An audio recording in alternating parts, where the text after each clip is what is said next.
outside? Should I run and hide? How do I take my company worldwide? Do you love the law? Did you watch Hee-Haw? What's the weirdest thing that you ever saw? What's it like in court? Favorite sport? Can you help with my book report? Is my hair too long? Am I right or wrong? And do you mind if I sing along to anything? Ask Alan anything in the world. All right, welcome everybody. Welcome back to another episode of Ask Alan. I'm Alan Crone, the CEO of the Crone Law Firm, and I'm here today with Donna Lemm. And Donna, I appreciate you coming on the show. Alan, it's my pleasure to be here this morning. All right, Donna, tell me, we were talking a little bit before we started the broadcast about both of our backgrounds. And you're from New Orleans originally. I am. It's a fun place to be from. So how is it to grow up in New Orleans? Oh my goodness. I think when you grow up in New Orleans, you take it all for granted, but it is just a marvelous place. It is a very small community. I mean, it's actually a very small city in a lot of ways. People live to eat.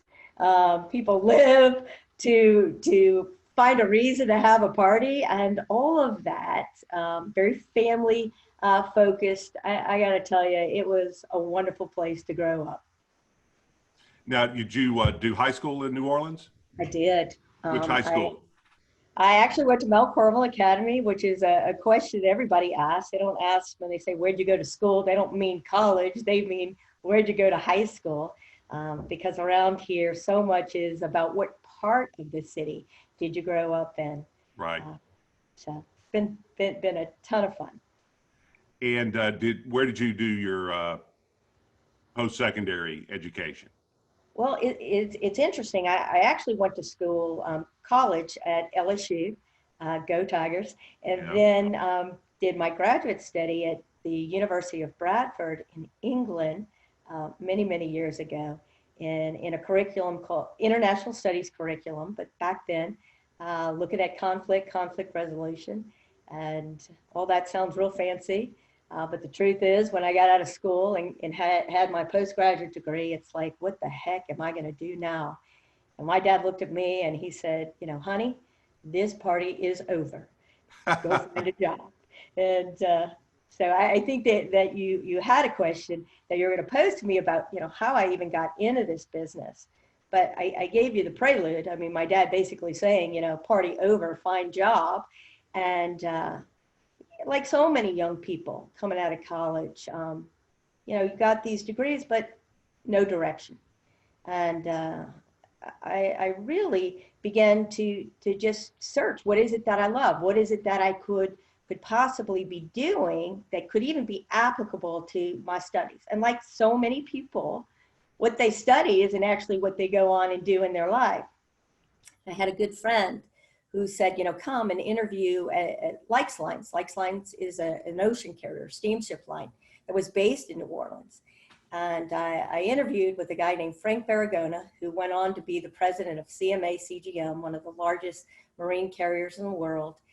And he gave me a break, and I think sometimes that's what it takes, somebody that just says, I see something, whatever that is, gave me a break. He looked at me, he said, in 6 months, you're going to know if this is your thing. And I wasn't really sure what that meant. I didn't know a lot about international shipping at the time, and fell in love with the business many years ago. That's how it started. Well, that's a great story. And I don't know about you, but I've always envied those people in my life who always seem to know exactly what they wanted to do. Alan, what is that? How do you get so lucky to know that? It really is a blessing, because I'm still trying to figure out what I want to do when I grow up. Me too. And it's but when you fall into something that you love, that is maybe even a greater blessing. It is. It's kind of a delightful surprise in a lot of ways. And for me, entering in the business many years ago, I actually started in sales. And it's very difficult to sell something you don't know a lot about. And so I just remember having great teachers around me. I remember very early in the job asking if I could move out of sales into operations. And my boss looked at me and he said, nobody does that. Why are you doing that? I said, because I need to learn. I need to know what I'm doing in order to help these customers. And I got out and I got in ops, and I absolutely have the greatest respect for our operators. Our frontline people run our business every day. And that's where the greatest learning for me was. And so got out of ops and then got back into sales, again with a customer focus, but this time a heck of a lot better equipped to serve the customer. So it's just kind of been fun. Sure, sure. Now, I neglected to mention at the offset, I was so excited to get in and talk to you that I forgot to say that you're with IMC Companies, which is a logistics company. Oh, yeah. IMC Companies is a logistics company based and headquartered in Memphis. Just a little bit of background about IMC Companies and what we do. So back in 1982, a long while ago, our chairman, Mark George, started our company with one driver. And so what do? Motor carrier, right? And he had a vision that one day IMC Companies would be the largest international marine drayage provider in the country. Fast forward to today, IMC Companies is the largest international marine drayage company in the world. Well, in the United States, let's say in the United States. And so what does that mean? You know, you have people in the audience that say, what's a drayage provider? What do they do? Right. So when these big ships come in or go out, they bring in international marine containers and they discharge. And much of what's done once these containers discharge, us, motor carriers, pick up those containers, either deliver them to the customer, the consignee, or they're put on trains and they move intermodally across the United States. And so when they get to major rail hubs like Memphis, like Dallas, like Chicago, Kansas City, IMC Companies, picks up from that railroad and delivers. On the flip side, export containers. It's our job to be that first mile.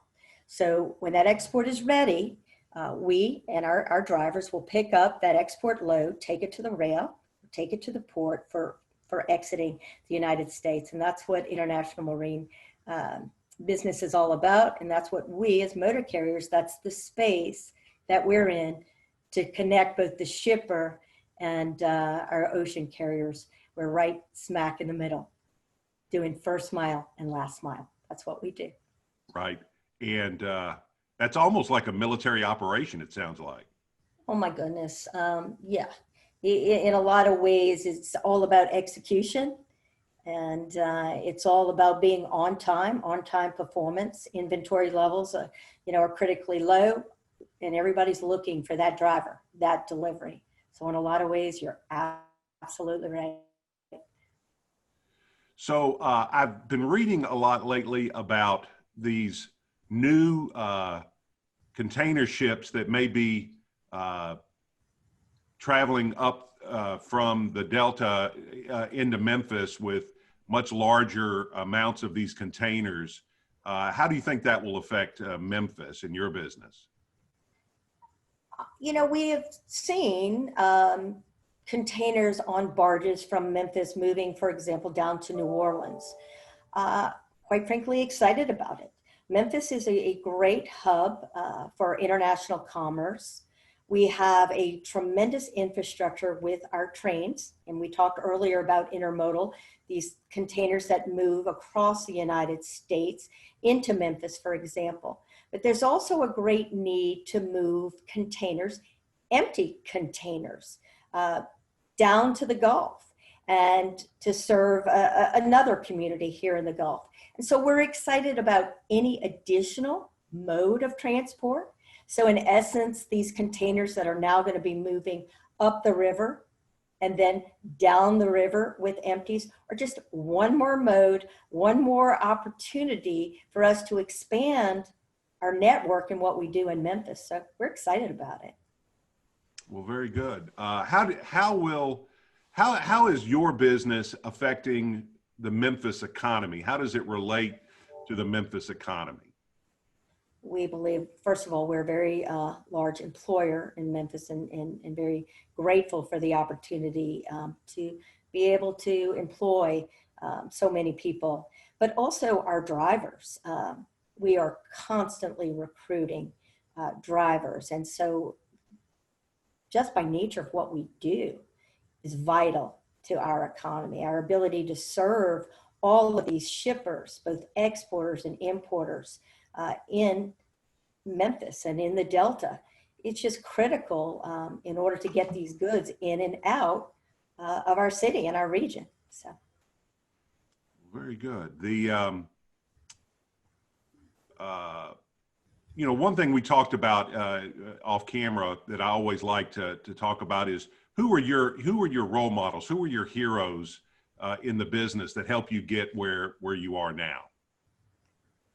Oh, goodness. I've been so blessed. I started a little bit ago to share with you about Frank Barragona, who first gave me that break, who went on to be president of CMA CGM. And he, at an early age, he had such discipline and such focus. And as a young person entering the business, I think just being able to witness that and understanding how critical that was to be successful. I mean, that was kind of a beginning for me. But through the years, so many people so willing to share with me. And I look back, a gentleman named George Marshall. I worked for a Japanese ocean carrier called Mitsui OSK Lines back then. George Marshall, such a gentleman, such a prince, such a kind man, but also so generous in his sharing. He's certainly, a great mentor. Going on to Sealand Services, a huge American flag carrier who, was sold back in 1998 to the Danes, big ocean carrier named Maersk. Marvelous mentors at Sealand. Bill Kenwell, Cliff Pyron, now with the Port of Savannah. These guys have stayed in the business and gone on to take on great leadership roles in the maritime industry, and to have worked side by side with them. There's almost a fraternity, if you will, that you never lose. Each of you having each other's back. In the international world, you work 24/7. And so, we go home and we're eating dinner, and then Asia comes online. And so the business continues. And literally, and that's part of the knowing 6 months in, am I well suited for this? Am I able to shut this off? Well, in the business that we're in, it's very difficult to shut it off because we're constantly moving. Freight is constantly moving, and the world is all on a different time frame. And often you need to be able to be available for that. So going back to mentors, when asked this question, what's interesting, immediately sharing with you so many of my male mentors, because my business is very, very heavily male dominated. And what's so fun is that, today I had a mentor, her name was Sheila Bracken. She worked for a very large cotton merchant based in Memphis, Tennessee.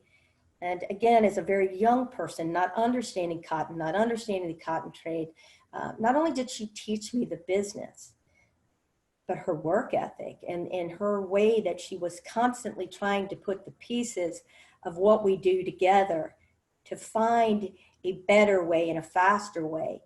I never forgot that, and have tried so hard as the years progress to use that expertise and to keep moving and to keep pushing. So hats off to Sheila Bracken. And I think today, I would be remiss not to talk about FMC Commissioner Dye. She is just been an amazing teacher, not only to me, but to so many people in the industry. Her job, always trying to make the supply chain more efficient and better. Her job in engaging industry stakeholders and leaders, learning from that environment, being able to be with so many smart people in the business that know a heck of a lot more about their segment of the business than you do, I do. Those are the kind of mentors that I'm just so grateful for and have learned so much from. Well, I got to ask you, you mentioned that your business, your industry is a male-dominated industry. What was it like coming up in that industry as a woman, and what would you say to young women starting out in the logistics field now on how to navigate, if you will, those waters? When I first started off in the business, you know, I will be real honest. I wasn't aware, you know, if you will. I always had an attitude that, you know, work hard, do well, and you'll be recognized. There were barriers. Again, that perhaps in retrospect, you reflect back. I was in sales. People wouldn't let me buy their lunch. People, you know, it was kind of crazy stuff. And you know, what's the advice? The advice is pretty simple. Work smart, work hard, respect, and keep learning. And I will tell you, things are better. Things are much better, much more awareness, much more opportunity. And so I'm pleased to tell you, looking back over the past 3 decades, we have just come so far. I have a daughter, and so very, very proud of her. And she is in a different field. Do what you love. Go find your way. But for her, even watching through COVID, you know, it's been really interesting, these Zoom meetings, right? And she's on a Zoom meeting and her husband's on a Zoom meeting and their 1-year-old is running around. And so I smile because I remember 30 years ago, you know, when my kids, we had to come to the office and they're underneath my desk and I'm, shh, be quiet, please be quiet for mommy. We're going to go get McDonald's after this, you know. It's a much different and much more inviting environment today, and just so pleased to see the progress. Well, that's those are great thoughts, and you know, we represent a lot of women, and I can tell a difference in a lot of industries from when I started practicing to now, but I think we still have a lot of work to do to even out that playing field for folks. But I find the people that do well are the ones that have the attitude you do, which is be aware of the differences, but work hard. And most of the time that merit is recognized. I agree with that, Alan. I really, really, really do. Well, I don't want to skip around too much, but how does a New Orleans professional working in the port, I guess near the port of New Orleans, come to the port of Memphis? Well, I was brought to Memphis about 30 years ago. You know, we were young family, and as a young family, I think you said it before we started, we all need help in life, and so we have a tendency to go where family is, and so we moved to Memphis about 30 years ago. Memphis was a hustling and bustling place 30 years ago. Intermodalism was booming, and intermodalism meaning this connection by rail into Memphis. And all around Memphis, ocean carriers were opening up offices. And so it was a very lucrative place to be for me, who had started, like I mentioned, in New Orleans with this international steamship line, to be able to go to Memphis in the interior and all of a sudden have all this opportunity. In Memphis proper, look at all the major exporters, huge cotton exporter, huge paper industry right there on Poplar Avenue, being served by our friends at International Paper, for example.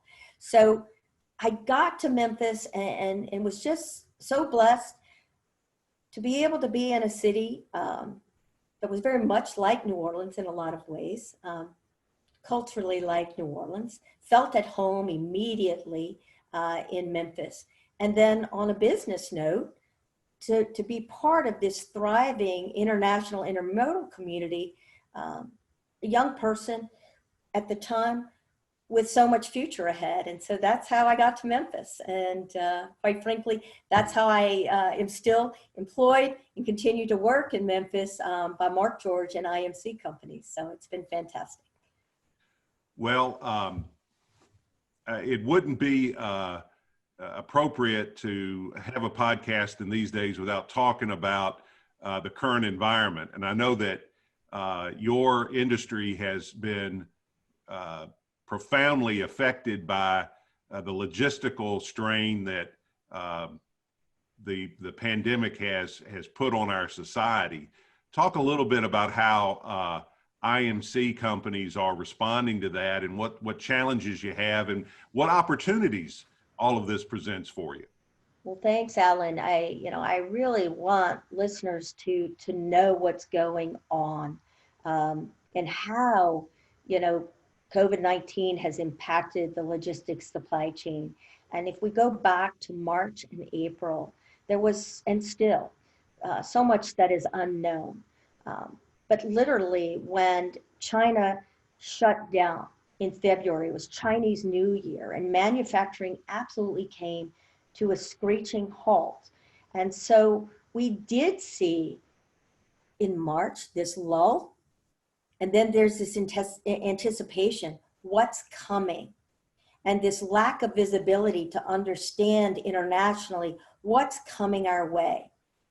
And immediately concern for our drivers and how are we going to keep them moving? Concern for our consumers, what's coming? What essential goods do we need and do we not have? And so there was this great intrepidation, right? What's going to happen? And so March and April, we are on the phone constantly.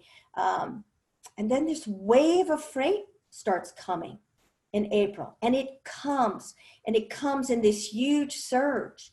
And we're wondering, is it temporary? Because there's no way to really forecast. I mean, we're clearly in touch with the greatest economists in the world. And one of my great friends, Walter Kempsey, he's an amazing economist. He says, ladies and gentlemen, we just don't know. And until there's a vaccine, we just don't know. So can you imagine being in the business of moving freight? This is what we do for a living. What's coming? What's not coming? What can we move out? So it's been crazy. We could not have forecasted this. The freight continues to come, to move into the United States and move out. We're right now in what we call peak season. Peak season is usually pre-Christmas goods. So historically, it is a very busy time of year for the drayage community and for all of us in international supply chain. Well, that compounded by COVID-19, what happened, many of our ocean carriers operate these very, very large vessels today. They're no longer these 4,000, 5,000 TEU ships. They're 12,000, 14,000 TEU ships. They enter into vessel sharing agreements, so you have multiple partners on these ships. When COVID-19 first happened, many of these ships, we call them blanked sailings. They simply cut the sailings. Sometimes you don't know what you don't know. We weren't sure what the impact would be. But imagine we all fly. And imagine that we have one airline carrier that we always use. And that airline carrier had 10 flights a day. And now through COVID, they're 2 flights a day. And all of a sudden they partner with multiple airline carriers. But they're only serving 2 times, or only calling Memphis maybe 2 times a day with 2 flights out to JFK. Similarly, this is what happened on the international side. These big ships have these vessel sharing agreements with multiple partners. We have this blank sailing phenomenon going on. So the frequency of sailings is skewed. So what's happening? These ships are coming in now and dumping these huge, huge volumes of freight into this infrastructure that's not yet prepared for these huge dumping of cargo. The congestion is so real.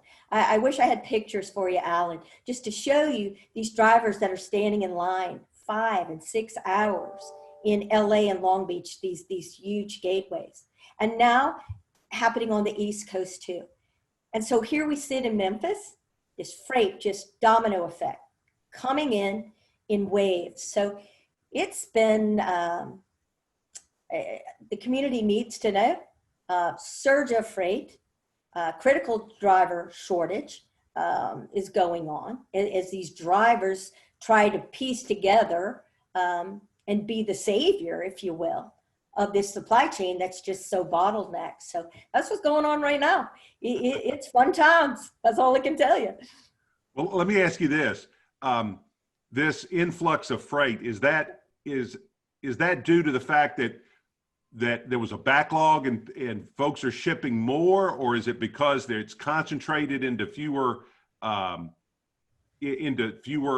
ships, and so it all comes at one time? What's the reason why now there's so much freight coming in? It's a great question, and it's absolutely both.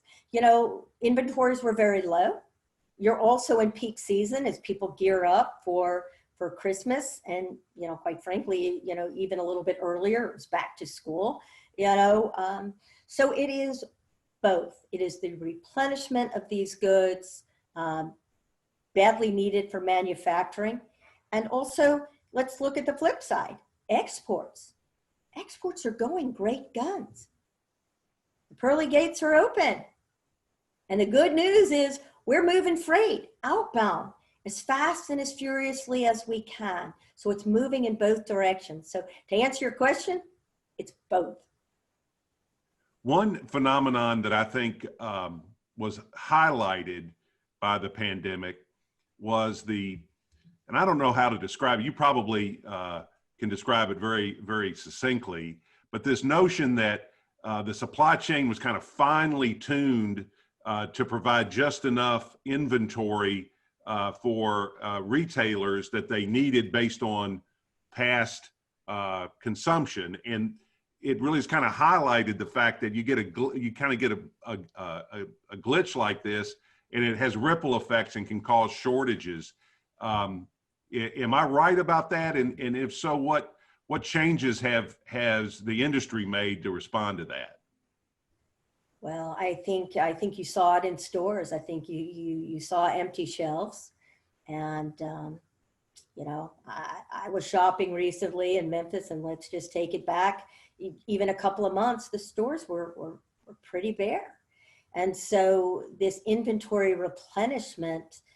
I think people are rethinking their inventory levels. I think people don't want to be caught, I guess, in similar situations. And so we're seeing a lot of dynamics as people begin to replenish those inventories, possibly with a little bit more stock than they had before. We also, though, have to be mindful of warehousing and what's going on and the labor issues that are really being pulled. You know, do we have the labor? Do we have the resources that we had 8 months ago? And the answer is no. You know, and so, you know, all of those things are critical components of the supply chain that we have to think about. But you asked the question, you know, was it a factor of inventory levels? Yep, there was. We see this replenishment. We see this huge cycle coming. We also see, you know, the spikes in e-commerce. it's evident. Look at how many packages you have arriving at your door. And again, responding to those surges in e-commerce and as drayage providers certainly responded to those markets and rising markets that immediately we saw exponential growth when COVID-19 hit. Transitioning a little bit, I understand that you recently testified before the Senate Committee on Commerce. First of all, that had to be exciting. I've never testified in Congress before. Tell me what that was like, and what did you tell what knowledge did you drop on the U.S. Senate? It's interesting. So first of all, it is exciting and it's an honor, but it's terrifying.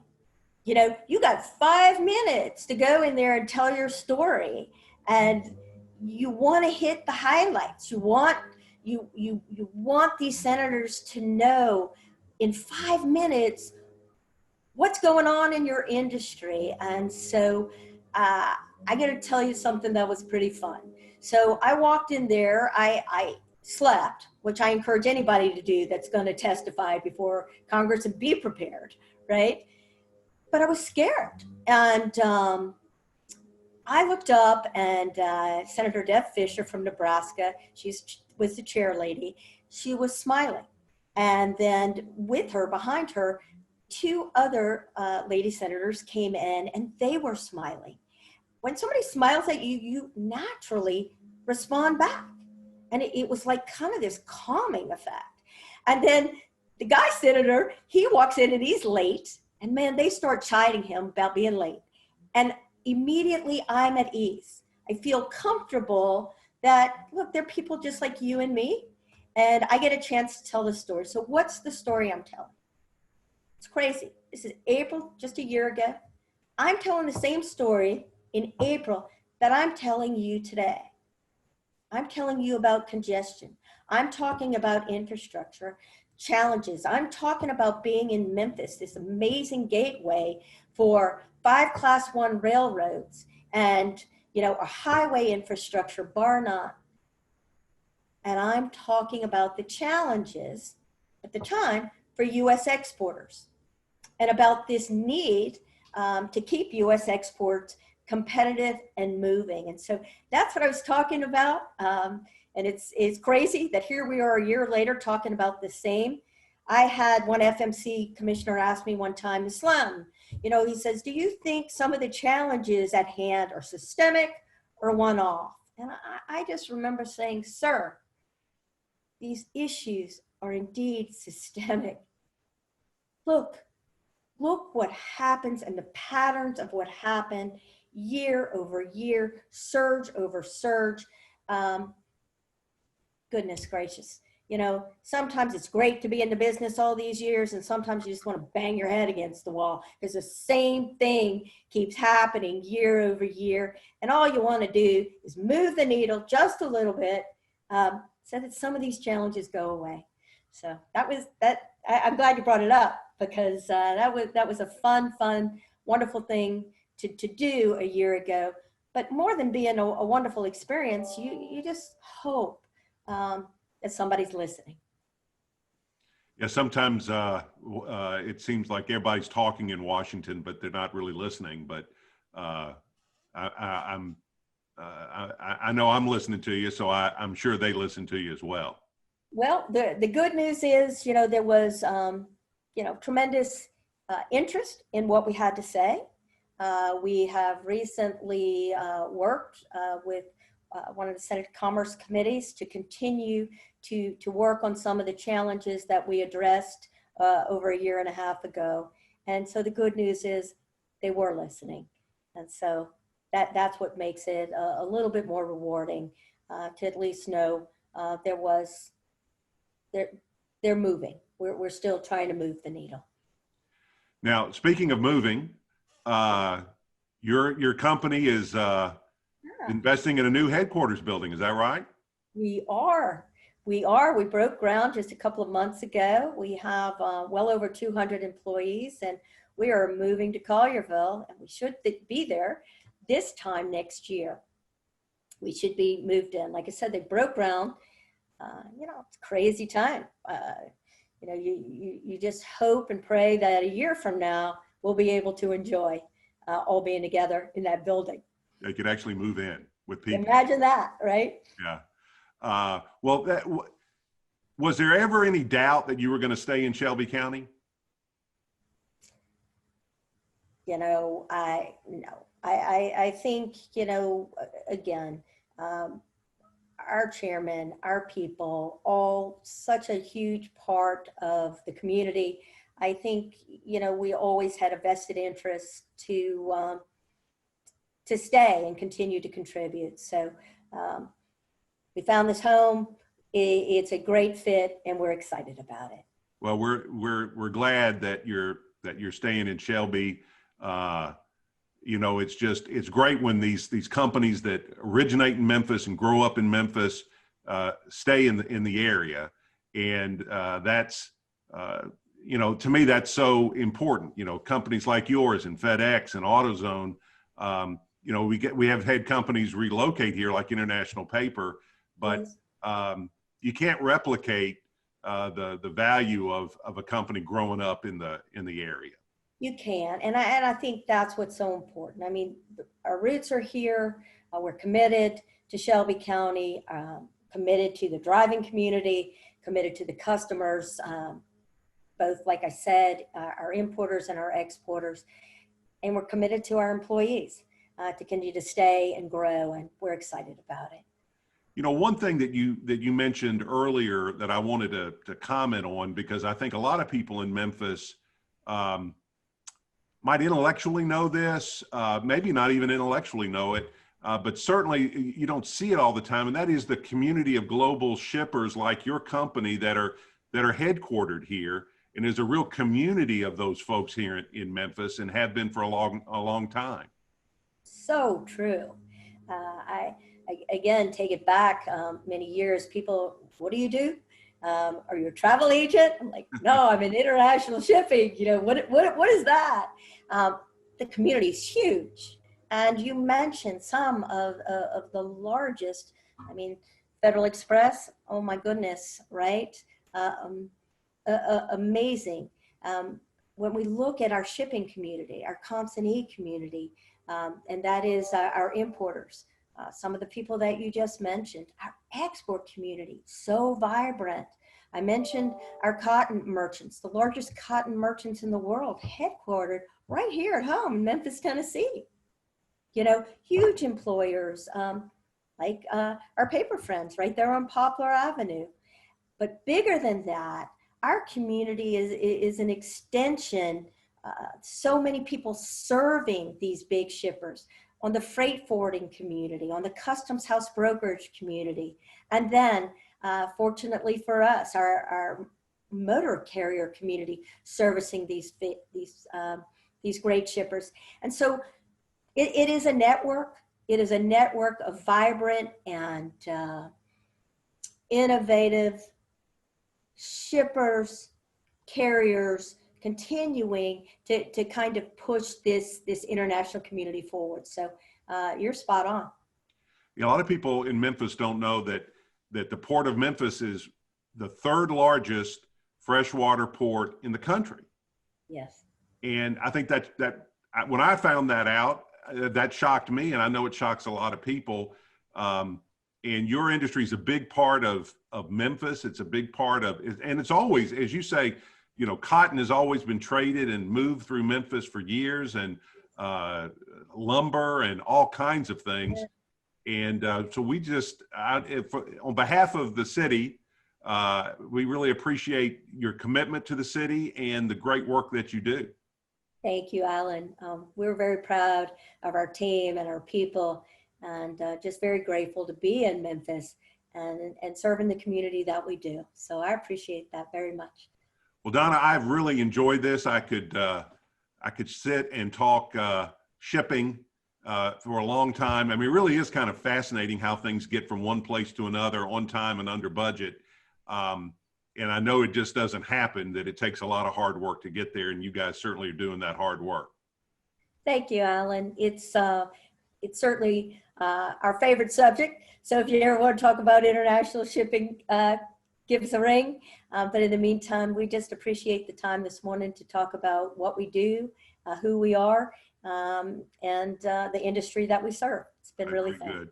All right, Donna, thank you so much for spending some time with us. I want to thank everybody for watching Ask Alan.